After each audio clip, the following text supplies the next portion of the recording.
आ गए सब? चलो गुरुद्वारे मत्था टेकाइए। वीर जी, 2 कारें जा रही हैं। एक तो परमीत चला लेगा और दूसरी मैं? नहीं वीर जी, आप बिल्कुल ड्राइव श्राइव नहीं करोगे। पापा जी, दूसरी गाड़ी चरणजीत चला लेगी। आपको कैसे पता कि मुझे गाड़ी चलानी आती है? मैंने सुना था आप कनाडा से हैं और वहां तो सभी को ड्राइव करना आता है, नहीं? जी नहीं, लेकिन बेटर यही होगा कि दूसरी गाड़ी जीत चलाए, क्योंकि मुझे यहाँ की रोड की बिल्कुल भी आदत नहीं है।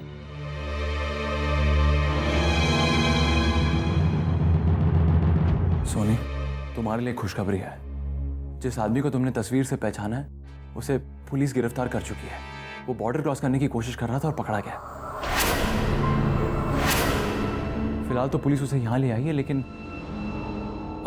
कल सुबह तुम्हें जाकर उसे आइडेंटिफाई करना होगा, उसकी पहचान करनी होगी।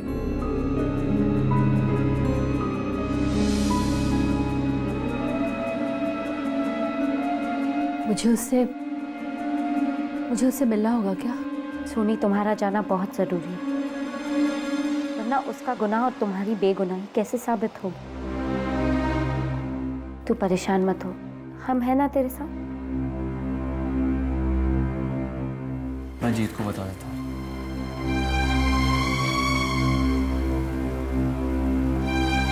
रियली? ये तो बहुत अच्छी खबर तुमने सुनाई। हाँ जीत, लेकिन इस बात का पता किसी को नहीं चलना चाहिए, क्योंकि हमारे अलावा फिर के खास ऑफिसर्स इस बात के बारे में जानते हैं। देखो, किसी भी हालत में चेरी को इस बात का पता नहीं चलना चाहिए, वरना तो तुम जानते ही हो वो रोड़े अटकाने में कितनी माहिर है। तुम फिक्र मत करो शाद,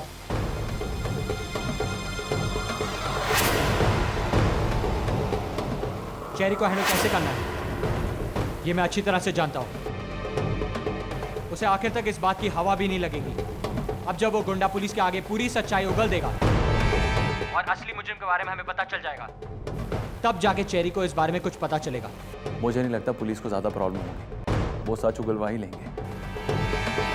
I am sure they will get it out of. ठीक है, मैं फोन रखता हूँ। Okay bye.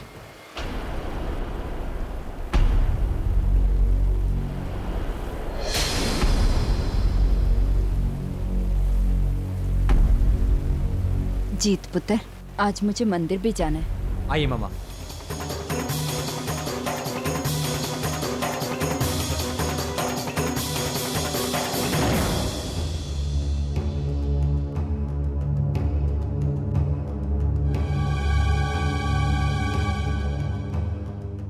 माय पुत्र, की गल है?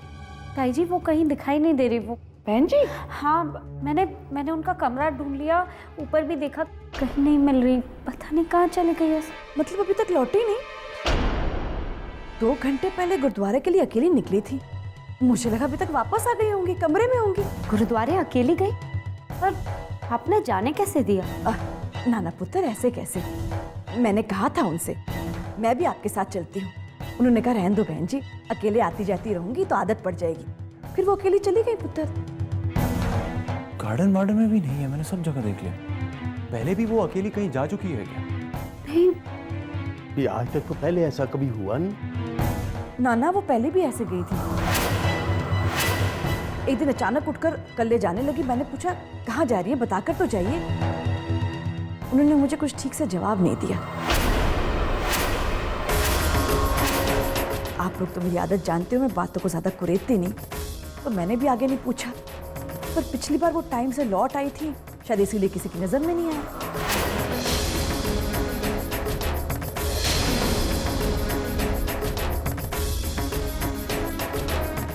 लेकिन वो अकेली जा कहाँ सकती है? भाई शब पुत्र, ऐसा भी तो हो सकता है कि पहले उनकी तबीयत ठीक नहीं रहती थी, इसलिए वो बाहर जाने से कतराती थी। लेकिन अब तो उनकी तबीयत में काफी सुधार आ गया, तो उनको बाहर जाना अच्छा लगता होगा। तो इसमें बुरी बात क्या है भाई? ये तो अच्छी बात है ना। बात बुरी नहीं है। हाँ। ये है कि बहुत टाइम हो गया ना, फिक्र उस बात की है। मम्मी जी तो गुरुद्वारा जाने से पहले हम सबसे पूछती थी, तो फिर आज जब मैं और सोनी दोनों घर पर थे, उन्होंने हमसे साथ चलने क्यों नहीं कहा?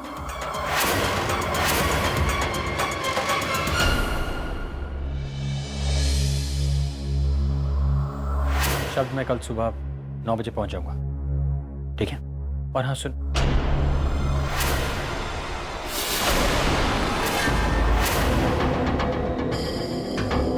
मैं तुमसे बाद में बात करता हूँ।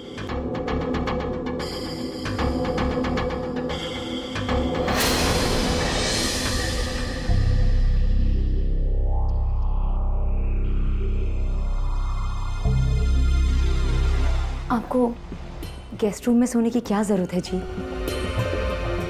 ये आपका कमरा है, आप यही सोइए ना। और वैसे भी हस्बैंड और वाइफ अलग अलग कमरे में सोए अच्छा थोड़ी ना लगता है। आपके मम्मी पापा क्या सोचेंगे? वो सब पहले से ही जानते हैं कि मैं क्या सोचता हूँ और क्या नहीं सोचता। और तुम इस घर का भला नहीं, सिर्फ बुरा चाहती हो, और ये मैं अच्छी तरह से जानता हूँ जेरी। इसीलिए छुपाना क्या और दिखाना क्या। मुझसे तुम्हारी नजदीकियां बर्दाश्त नहीं हो रही थी, इसीलिए मैं मुंबई चला गया था। मुझे तो भाई की वजह से वापस आना पड़ा।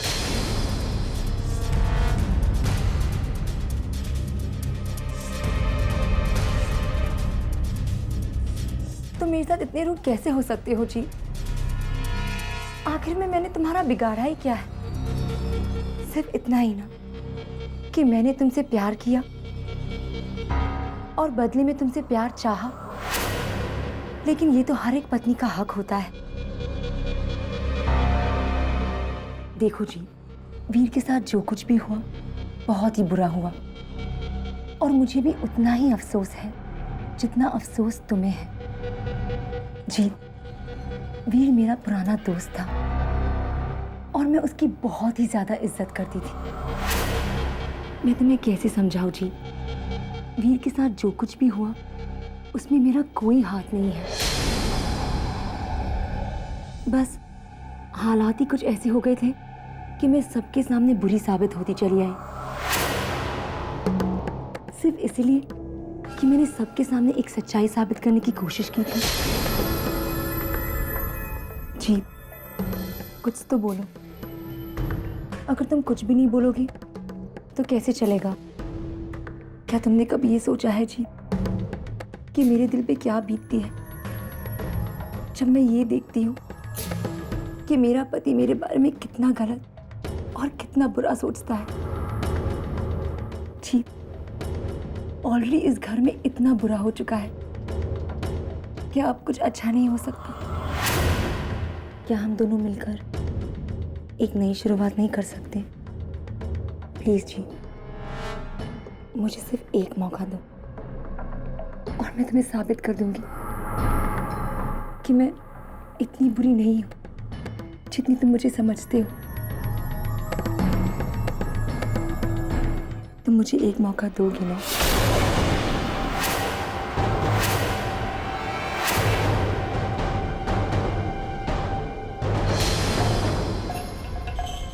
जी जानता है कि इन्वेस्टिगेशन चल रही है, मुझे इसको अपने कंट्रोल में रखना ही होगा, तभी मैं अपने खिलाफ सारे सबूतों को मिटा पाऊंगी। तो इसे लगता है कि ये मुझे पटाकर इन्वेस्टिगेशन के बारे में मुझसे सब कुछ उगवा लेगी। ये तो अपने आप में इसके गुनाह का सबूत है। सॉरी चेरी, जो तुम चाहती हो वो कभी होने नहीं वाला।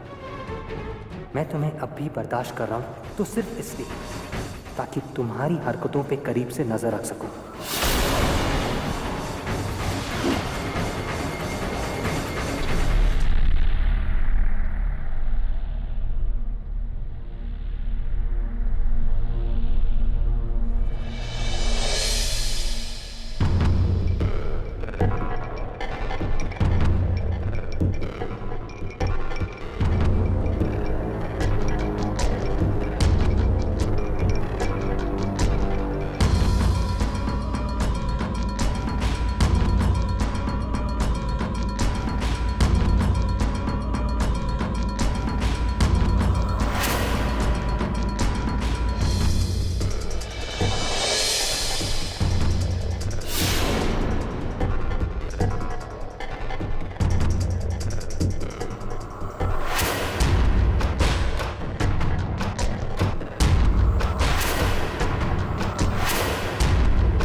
Excuse me, Mrs Soni Khurana आई है आइडेंटिफिकेशन करने के लिए।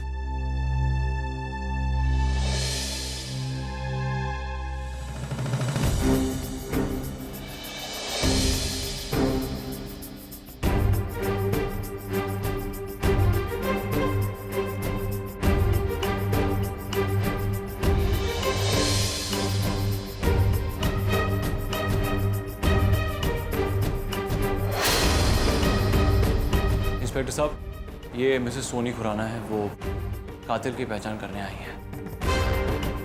ओके, कीजिए शिनाख्त। हवलदार, लाइट ऑन करो।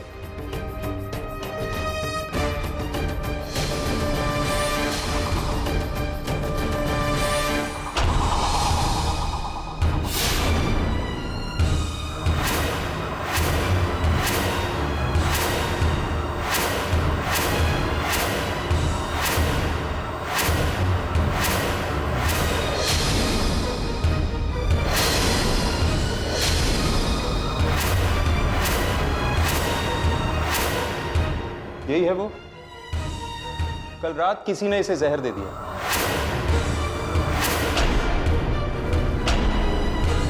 हमारे डॉक्टर्स रात भर इसे बचाने की कोशिश करते रहे, लेकिन आज सुबह ये मर गया।